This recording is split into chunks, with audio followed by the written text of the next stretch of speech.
Hi student, हम लोग फिर आ गए हैं आज एक नई वीडियो में। चलिए तो आज हम एक नई वीडियो स्टार्ट करते हैं। आज जो हम स्टार्ट करेंगे, हमने बताया था जैसे कि हमारे नेक्स्ट वीडियो आएगी क्लास 10th और 12th बच्चों के लिए ही रहेगी। तो ये मेरी दूसरी वीडियो है और मैं इसमें आज जो है कि क्लास 10th का जो है कि पहला चैप्टर साइंस का बताऊंगा और उसमें भी बहुत छोटी सी वीडियो रहेगी, बहुत बड़ा नहीं कि हम बहुत लंबा समय ले लेंगे। छोटा सा वीडियो है, छोटा छोटा बनाकर हम आपको देते रहेंगे।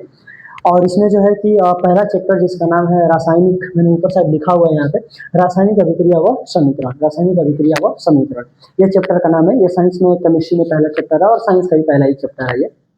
इसमें आप लोग देख रहे हैं क्या लिखा हुआ है, और इसमें जो सबसे पहले है कि रासायनिक अभिक्रिया। रासायनिक अभिक्रिया क्या होती है, अगर इसकी हम बात करें, हेडिंग मान लीजिए, क्या बना लीजिएगा कि रासायनिक रासायनिक अभिक्रिया। रासायनिक अभिक्रिया, रासायनिक अभिक्रिया हम किसे कहते हैं? तो रासायनिक अभिक्रिया को इंग्लिश में जो है कि केमिकल रिएक्शन बोला जाता है। और इसकी अगर मैं परिभाषा की बात करूं तो हम बताते हैं, रासायनिक अभिक्रिया एक ऐसी प्रक्रिया है जिसमें एक या एक से अधिक पदार्थ आपस में मिलकर नए गुण धर्म वाले पदार्थ का निर्माण करते हैं। तो एक ऐसी प्रक्रिया है, मैंने बताया कि यह एक ऐसी प्रक्रिया है, यह एक ऐसी प्रक्रिया है, यह एक ऐसी प्रक्रिया है जिसमें, यह एक ऐसी प्रक्रिया है जिसमें एक या एक से अधिक पदार्थ, एक या एक से अधिक, एक से अधिक पदार्थ आपस में मिलकर, आपस में मिलकर नए गुण धर्म वाले, नए गुण धर्म वाले, धर्म वाले पदार्थ का निर्माण करते हैं।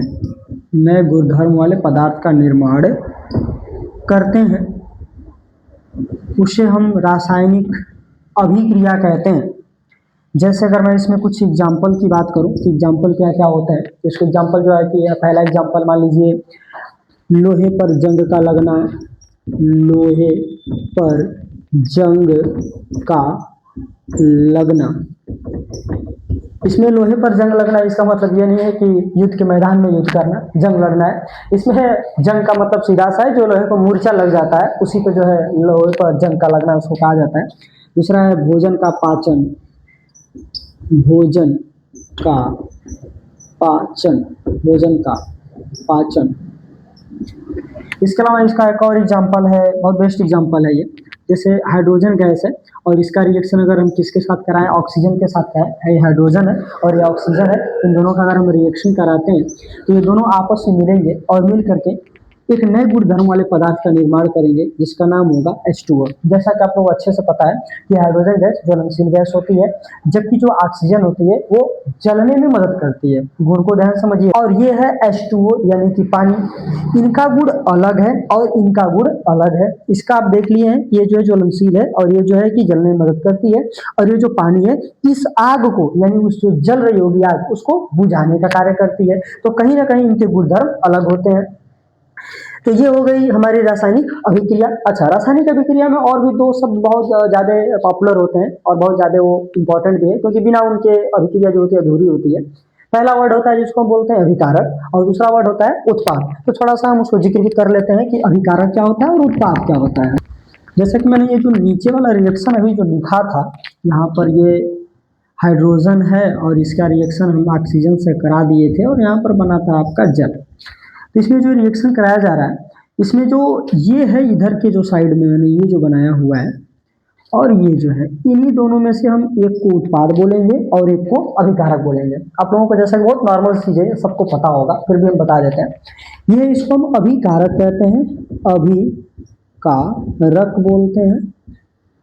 और इधर जो होता है इसको उत्पाद कहते हैं, उत्पाद। अब यदि बात करें कि फिर परिभाषा, सर अभिकारक की परिभाषा क्या होगी, उत्पाद की परिभाषा क्या होगी, तो यही से परिभाषा एकदम स्पष्ट हो जाएगी। बहुत छोटी सी परिभाषा इसकी बनती है। देखिए, ये एक अभिक्रिया है, टोटली अभिक्रिया, यहाँ से लेकर के यहाँ तक ये टोटल अभिक्रिया है। इसमें दो भाग है, इधर वाले को हम उत्पाद बोल रहे हैं, इधर वाले को अभिकारक कह रहे हैं और इधर वाले को उत्पाद कह रहे हैं। अब ये अभिकारक का दो भाग होते हैं, एक अभिकारक और एक उत्पाद। तो अभिकारक क्या होते हैं, जो अभिक्रिया में भाग लेता है, जो अभिक्रिया में भाग लेता है उसे अभिकारक कहते हैं, और जिसका निर्माण होता है उसे उत्पाद कहते हैं। जो अभिक्रिया में भाग लेगा अभिकारक, और जिसका निर्माण होगा वो उत्पादक कहलाता है। तो ये अभिकारक है और जिसका निर्माण होता है वो उत्पाद होता है। ये अभिकारक और उत्पाद हो गए। अब हम आगे बढ़ेंगे और ये जानते हैं कि अभिक्रिया के प्रकार क्या होते हैं। अभिक्रिया के प्रकार, रासायनिक अभिक्रिया के प्रकार, ये आपकी हेडिंग है, रासायनिक अभिक्रिया के प्रकार। रासायनिक अभिक्रिया के प्रकार, रासायनिक अभिक्रिया के प्रकार की अगर बात करें तो हम रासायनिक अभिक्रिया कई प्रकार की है, जैसे मैं कुछ नाम बता देता हूँ। पहली अभिक्रिया है संयोजन अभिक्रिया, दूसरा है विघटन अभिक्रिया, इस पर आती है आपकी द्विविस्थापन अभिक्रिया, विस्थापन अभिक्रिया, उपचयन अभिक्रिया, अपचयन अभिक्रिया, यानी कि टोटल 5 अभिक्रिया बताई गई है आपको। पहली अभिक्रिया का मैंने नाम बताया आपको संयोजन अभिक्रिया, दूसरा है विघटन अभिक्रिया, तीसरा है विस्थापन अभिक्रिया, चौथा है द्विविस्थापन अभिक्रिया, और पांचवा है उपचयन और अपचयन अभिक्रिया रिएक्शन कहा जाता है। बहुत ही फेमस है और ये बहुत ही इंपॉर्टेंट भी है इस जो है कि चैप्टर के लिए, और बोर्ड एग्जाम में ये आपको जरूर देखने को मिलेगा, रेडॉक्स रिएक्शन। तो इस पर आप ज्यादा फोकस करेंगे। चलिए हम देख लेते हैं पहले जिसको बोले हैं संयोजन अभिक्रिया। चलिए हम पहले प्रकार की बात करते हैं, संयोजन, संयोजन अभिक्रिया। ये जो संयोजन अभिक्रिया हम बतला रहे हैं, इसका दूसरा नाम भी है, इसके कई नाम है लेकिन मैं इसके एक और नाम आपको बता देता हूँ। संयोजन अभिक्रिया या तो इसको कहा संकलन अभिक्रिया, इसको योगात्मक अभिक्रिया भी बोलते हैं। योगात्मक अभिक्रिया, संयोजन अभिक्रिया, संकलन अभिक्रिया, इंग्लिश इसकी एक ही होती है, एडिशन रिएक्शन। तो एडिशन रिएक्शन बहुत अच्छा एक वर्ड मिलेगा, लेकिन हिंदी इसके कई है। तब हम अगर बात करें कि संयोजन अभिक्रिया क्या होती है, तो संयोजन अभिक्रिया में याद रखिएगा कि दो या दो से अधिक पदार्थ, दो या दो से अधिक पदार्थ आपस में मिलकर, दो या दो से अधिक पदार्थ आपस में मिलकर जब एकल उत्पाद का निर्माण करते हैं तो उसे हम संयोजन अभिक्रिया कहते हैं। परिभाषा हम लिख देते हैं, जब दो या दो से अधिक, दो या दो से अधिक, दो या दो से अधिक पदार्थ आपस में मिलकर अभिक्रिया का निर्माण करते हैं। जब दो या दो से अधिक पदार्थ, अधिक पदार्थ आपस में मिलकर, आपस में मिलकर, आपस में मिलकर एक एकल पदार्थ, आपस में मिलकर एकल पदार्थ का निर्माण, एकल पदार्थ का निर्माण करें तो उसे, एकल पदार्थ का निर्माण करें तो उसे संयोजन अभिक्रिया, संयोजन अभिक्रिया कहते हैं। संयोजन अभिक्रिया कहते हैं।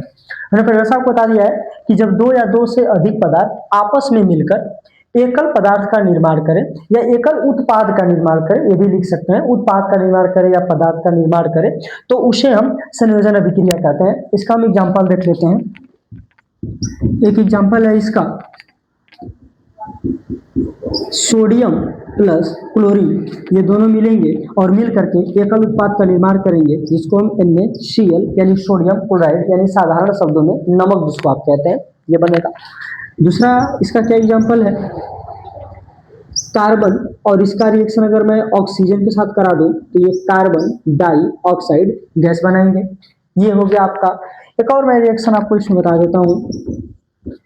मान लीजिए अगर ये मैग्नीशियम है और इसका रिएक्शन हम ऑक्सीजन के साथ करेंगे तो ये बनाता है MgO यानी कि मैग्नीशियम ऑक्साइड। ये रिएक्शन बैलेंस नहीं है, इसको बैलेंस कर लेते हैं। तो बैलेंस करने के लिए अगर यहाँ पर हम 2 लगा देते हैं तो यहाँ पर भी 2 हमको लगाना होगा। इस तरह से मैग्नीशियम 2 हो गया, ऑक्सीजन तो मैग्नीशियम तो ऑक्सीजन, और ये रिएक्शन आपका बैलेंस हो गया। इस तरह से ये संयोजन अभिक्रिया हो गई कि जब 2 या 2 से अधिक पदार्थ आपस में मिलकर एकल उत्पाद का या पदार्थ का निर्माण करते हैं तो उसे हम संयोजन अभिक्रिया कहते हैं। उसके एग्जाम्पल हो गए। दूसरी अभिक्रिया आपको मैंने बताया विघटन अभिक्रिया। चलिए विघटन अभिक्रिया देख लेते हैं हम लोग। अब हम देखते हैं विघटन अभिक्रिया।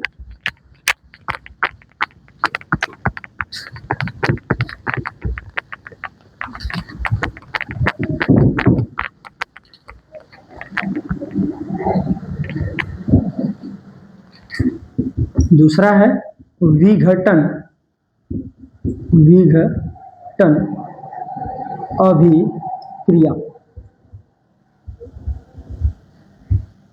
विघटन अभिक्रिया। अब यदि हम विघटन अभिक्रिया की बात करें तो जो परिभाषा मैं आपको बताया हूं इसका ठीक विपरीत कर देंगे तो विघटन अभिक्रिया हो जाएगी। यानी कि जब कोई एकल पदार्थ विघटित होकर दो या दो से अधिक पदार्थों का निर्माण करे तो उसे हम विघटन अभिक्रिया कहते हैं। जब कोई एकल पदार्थ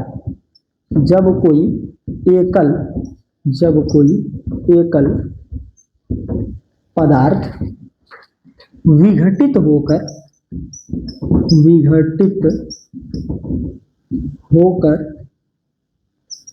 दो या दो से अधिक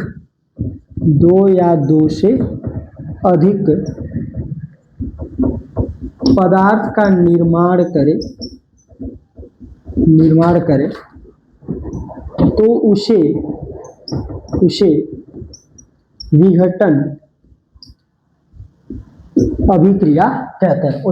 अभिक्रिया कहते हैं। इसका एग्जांपल देख लेते हैं। विघटन अभिक्रिया का एग्जांपल क्या होता है? जो भी हमें रिएक्शन लिखा था ठीक उसको उल्टा कर दीजिए। जैसे कि NaCl था और अगर ये विघटित होगी, ये कोई एकल उत्पाद है और जब ये विघटित होगा तो सोडियम प्लस क्लोरीन में विघटित होगा और इसके ऊपर प्लस और इसके ऊपर माइनस का चार्ज आता है। अब अगर बात करें यहाँ पर कि प्लस और माइनस का चार्ज, तो देखिए प्लस का चार्ज आने का सीधा सा मतलब होता है कि इसने क्या किया होगा, अपना इलेक्ट्रॉन दान किया होगा, और इसके ऊपर माइनस का चार्ज आने का सीधा मतलब है कि ये किसी से एक इलेक्ट्रॉन लिया होगा। अगर दो माइनस आते हैं मतलब दो इलेक्ट्रॉन लेगा, और यदि प्लस दो आता है तो दो इसने दान किया होगा। यानी कि जितने प्लस होते हैं या जितने माइनस होते हैं वो तत्व उतना ही इलेक्ट्रॉन या तो ग्रहण किया है या तो दान किया हुआ है। एक और एग्जांपल इसका देख लीजिए। जैसे कि अभी आप लोग देखे थे MgO यानी कि मैग्नीशियम ऑक्साइड जब विघटित होगा तो Mg प्लस O2 बनाएगा, Mg प्लस O2 बनाएगा। अभी बैलेंस नहीं होगा तो यहाँ पर भी दो और यहाँ पर भी दो लगा लीजिएगा, बैलेंस हो जाएगा। इस तरह से इसके भी दो आपके एग्जाम्पल हो गए।